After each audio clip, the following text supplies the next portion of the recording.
Every day, messages are sent and received by letters, phone calls, and now emails. But messages of divinity are sent to us as well. The question is, how are such messages delivered and received? I'm your host, Carolyn Morrison, and you're watching Mysteries of the Church. Join me as we explore Marian apparitions, where the Virgin Mary herself is said to have personally delivered messages to people by appearing before them. We'll hear the accounts of the 3 children who received the secrets of Fatima. Then we're exploring the controversial tales of Medjugorje, as well as Our Lady of Guadalupe, and the mysterious lasting image she left behind, still visible to this day. Finally, we'll review the miracles performed by the flowing waters at Our Lady of Lourdes.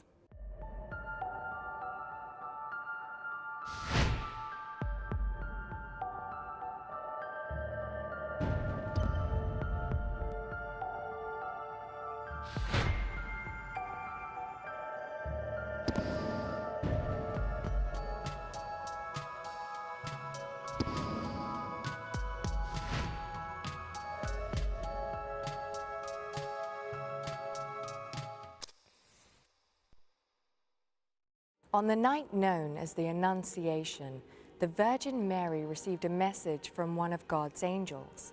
The message was that she would conceive, carry, and deliver God's only child without sin. That child would be the world's Savior, Jesus Christ. Now, millions of people across the globe and for centuries have cried out and prayed to this Blessed Mother. She even has her own prayer, the Hail Mary, which is recited every day by so many. In return, many have received a blessing. Well, an apparition is a divine intervention into human consciousness. That sounds very lofty, but essentially it means that God breaks in from time to time. A Marian apparition really is an event in which the Blessed Virgin Mary appeared to one or more persons, regardless of their religious faith.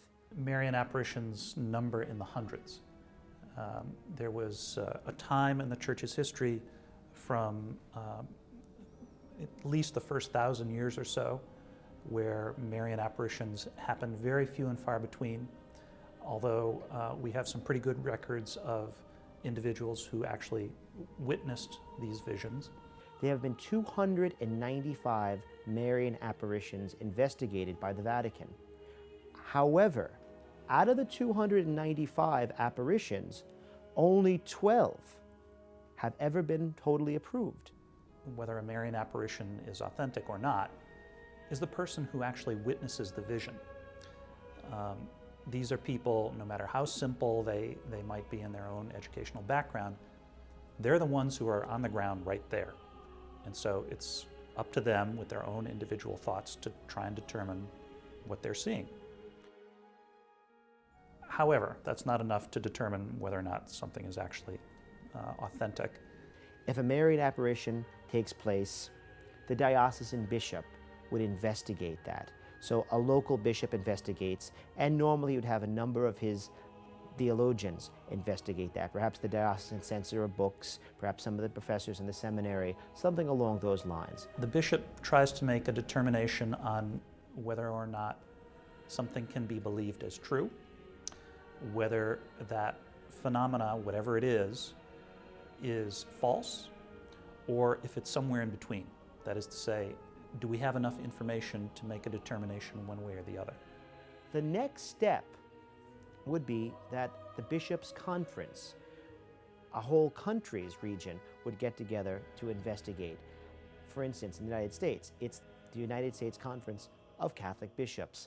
And then finally, the Vatican, the Apostolic See, would look into the requests if the bishop himself in the area where it takes place, or even if the local faithful, if the local lay people, the faithful people, have really requested and there seem to be a valid reason.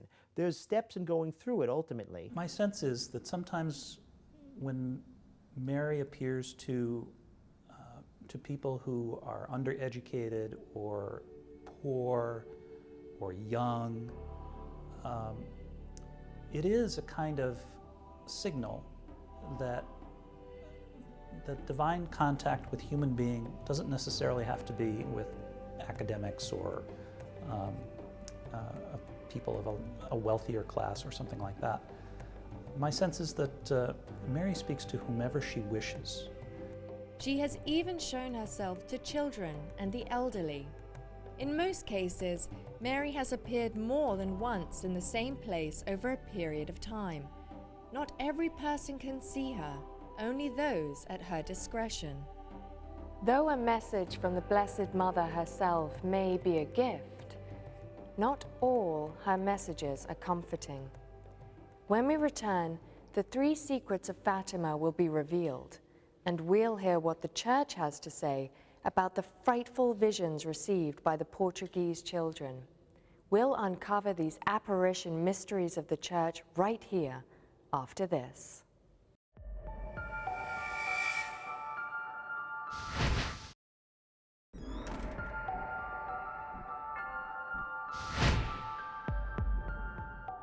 Marian apparitions have often involved children and young adults. On May 13, 1917, the first of 6 appearances of the Virgin Mary were made consecutively for each month. Our Lady of Fatima would arrive on the 13th before 3 children in Portugal. These children were Lucia dos Santos, Francisco Mato, and Jacinta Mato. She showed them 3 secrets through visions and advised the children to do penance and make sacrifices to save sinners. And for each of the visions that they received came a little message. Very succinct, very clear, and easily understood by the children who received them. And like so many other Marian apparitions, the kids who were basically innocent, pious but very innocent, they didn't know what to do with the information that Mary had been giving them, and so they kept it to themselves. The visions these children were said to have had were not of vibrant fields of roses. Instead, these visions were frightening, much to the surprise of Christians. In the case of several Marian apparitions which have appeared to children, having the child regurgitate over and over the same story without any flaws, it's next to impossible, because almost always an adult will ask the same question in numerous different ways, to the point where the child can be totally perplexed and maybe misstep. This is not the case in the narratives of each of these 3 young Portuguese children. The first secret was revealed through images lasting only a moment of demons, fire, and tortured human souls. Images that match the descriptions of hell, a message of what might become of those who sin. The next was a message of prevention. The second was a prediction, really, of World War I and World War II, in a way, unless Russia converted.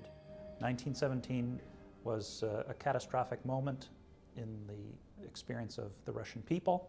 The communist revolution basically took over that population. The communists, one of the first orders of business was to try and remove any sense of religiosity from the people. And so to pray for the conversion of Russia, to re-Christianize it, this was one of the goals that Mary said that people should be praying for. Our Lady of Fatima told the children that they must convert Russia to the Immaculate Heart in order to avoid war and persecution against the Church. Some members of the Church and public said that the second secret was incomplete, or that it wasn't real at all. The third and final secret was revealed with another image, stirring up a great deal of discussion. The so-called third secret is something that presented a real challenge to the authorities who heard it. Now, the third secret it's not a very long narrative, but it's a little bit more complicated than the first 2. It involves some mysterious language, And the suggestion is that a man in white would suffer. Now, this man in white, a lot of ink has been spilt over who this is, but the presumption is that it was the Pope. The vision was of a man thought to be the Holy Father, led to a mountaintop and executed on his knees by soldiers armed with bullets and arrows. The interpretation of this vision was that the Pope or some other religious figure would be assassinated. You have a real symbolic moment based in a real concrete tragedy when Pope John Paul II had an attempt made on his life in St. Peter's Square. The bullet that was extracted from him, he vowed to place in the crown of Our Lady of Fatima, and it rests there today. I mean, it's really kind of a high moment in which a pope acknowledged Mary's intervention on behalf of his life. The young girl, Lucia, said the secret could be released to the public in 1960. The Vatican withheld the secret until the summer of 2000. Despite the fact that Lucia had, one of the people who had the apparition, said it could be released after 1960s, because Mother Church, ever caring for our souls and ever caring for our education in the faith, said that keep it until the time that it will be more clearly understood, without any level of misunderstanding, without any level of horror or anything along those lines. And that's really the important thing to understand. It wasn't released until that time simply because it didn't want to cause more problems for the church. When the document was released, there was an explanation given by then Cardinal Ratzinger, who's now Pope Benedict. And in his explanation for why these messages were confined to only a few people for so long, I think his explanation is not only legitimate, it's the right one. He said that Mary is not about sensationalism. She's about pointing to her Son. And if we can understand what these messages entail from the perspective of a deep Christology, a deep interest in Jesus, then we're seeing the messages in a better light. And it just took a long time in order for us to come up with this kind of perspective. Next, we'll hear what happened in Guadalupe when Our Lady arrived there. We'll also hear of the people of Medjugorje and their visits from Mary when Mysteries of the Church continues.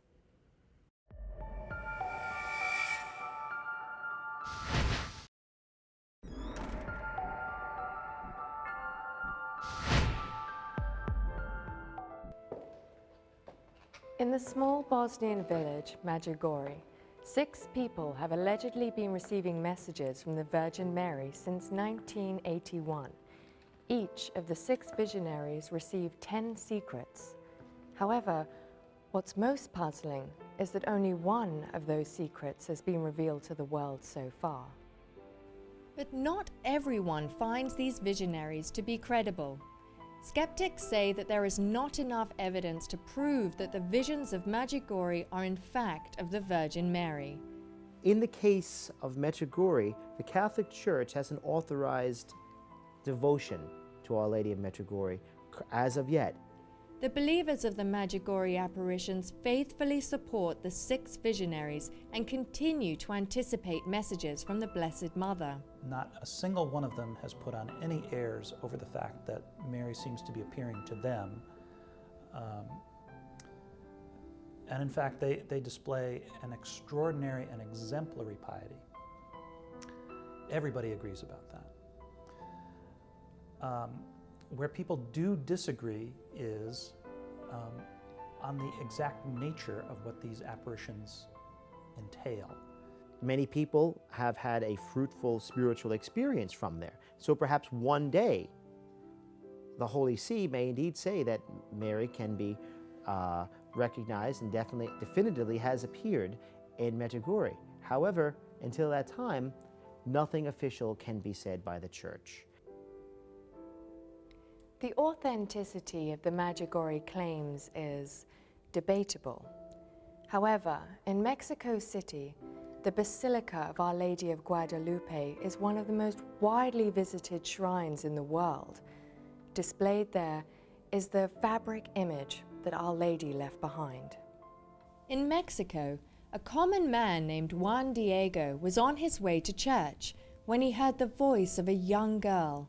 Juan Diego was indigenous to the area. He was a local man who was very, very poor. He was very poor. He was very illiterate, as many people were at the time. And he had this apparition of Our Lady come to him. While walking along the Tepeyac Hill on his way to work, he had an encounter with a woman.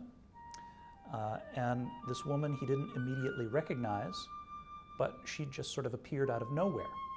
And she spoke to him in the language that he understood in that sense. It wasn't formalized Spanish, it wasn't any of the European languages. And she revealed herself to him. That voice belonged to Our Lady of Guadalupe. She told Juan that she wanted a church built on the spot where they were standing and instructed him to place a request with the bishop.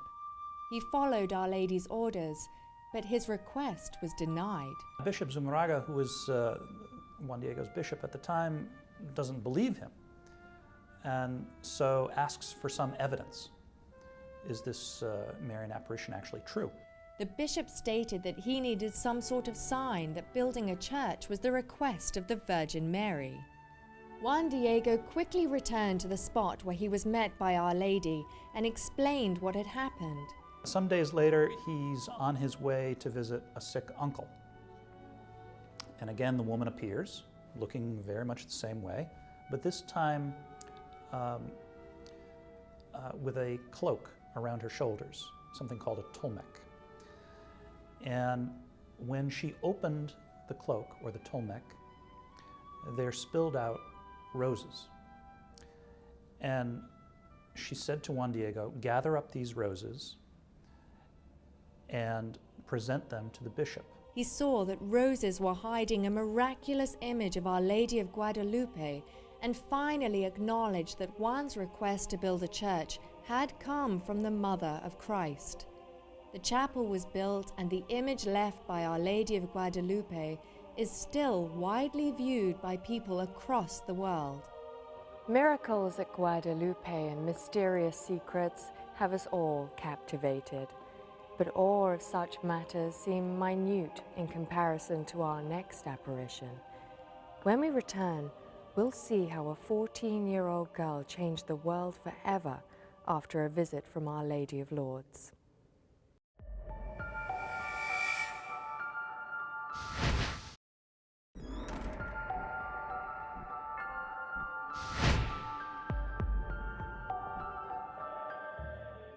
The apparition known as Our Lady of Lourdes began in February 1858, when Bernadette was first approached by Mary at the grotto.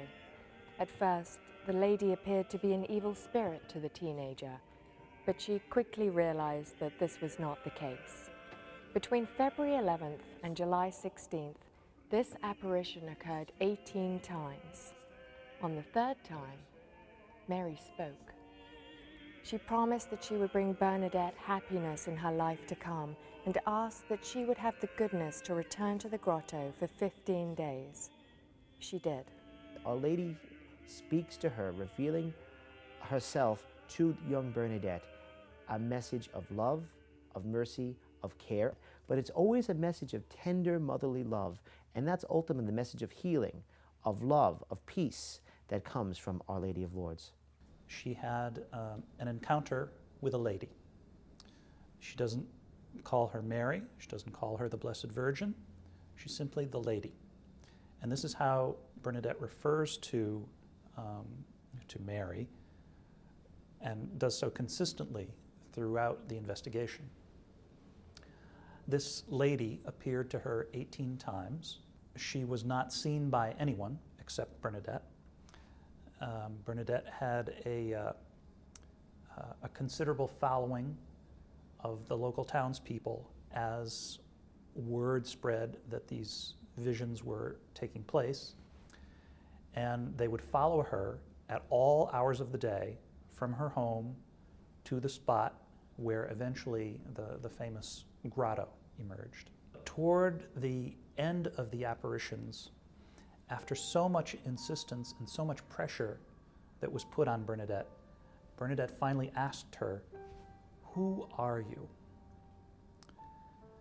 And after a long series of hesitations, the lady finally lets her know.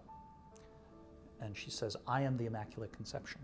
This had happened around the same time that the Immaculate Conception was formally declared an infallible dogma of our church. So it was a beautiful connection at the same time to what was going on theologically in the church, what's happening in the spiritual life of this one devoted, fantastically devoted young lady. Bernadette dutifully conveyed to the local bishop, and realizing that this young girl, terribly undereducated, from peasant stock, realizing she had no theological sophistication, and presenting this title, Immaculate Conception, as a title of Mary, seemed to be so beyond her kin that, in fact, he believed her, finally. Bernadette was guided towards a muddy waterhole and asked to drink from it. With no questions asked, she did just that. The very next day, a spring of clean water ran from the hole. Since then, many miracles have been reported in connection to the flowing water. Countless people who have gone to Lourdes who have been healed, perhaps physically, but also perhaps psychologically, emotionally, and spiritually.